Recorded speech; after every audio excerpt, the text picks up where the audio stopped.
When you think about it as, I have diabetes and I have to take care of it 24 hours, 7 days a week, 365 days a year, it's really easy to get overwhelmed with that. When living with an autoimmune disease, there's more than one way of looking at life. And for almost 6 years, Jaime has been focusing more on a positive mindset. You know, diabetes to me is an opportunity to really hone in on your own body, take care of yourself. In order to manage the condition correctly, I have to really be aware of so many different, my mental health, my emotional health, my actual physical health, what I'm eating, how much I'm moving, how, activity levels and stuff like that. Things that most people take for granted, like eating, become more complicated with type 1 diabetes. And then I'm doing math in my head, and you got to kind of figure out, okay, well, if I'm having 40 grams of carb, I might need 40 units of insulin. Throughout the day, when I see food, I can't just immediately just go in and just start eating it. I got to think about, okay, how many carbs are in this meal, how much fat and protein's in it too, because that's going to affect how slowly or how quickly I digest my food, how much fiber's in there.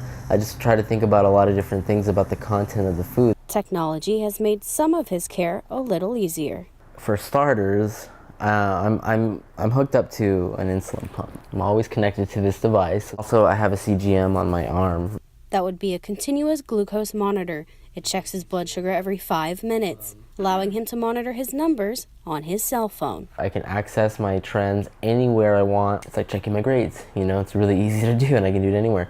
But not all of the care is high-tech. I always have to make sure I have some candy with me. I always have to make sure I have my test strips, my blood tester in case my CGM fails. I have to make sure I have alcohol swabs, extra insulin, a battery pack in case my pump dies.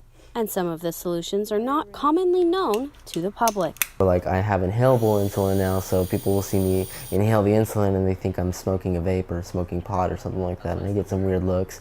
To help better educate the community, Matthew hopes to become a registered dietitian and certified diabetes educator.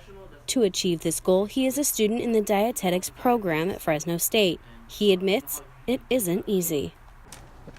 When my blood sugar is high, it makes your brain all fuzzy, so I'll be sitting in class and I'll have to really read things 2 or 3 times to comprehend what I'm reading. So this program is definitely the most challenging experience I've had in my life, and I would say sometimes it feels more challenging than diabetes, to be honest with you.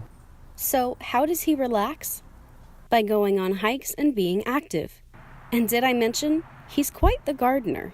Oh my goodness, my garden has gotten so much bigger. I think it's like 3 times the size that it was the first time.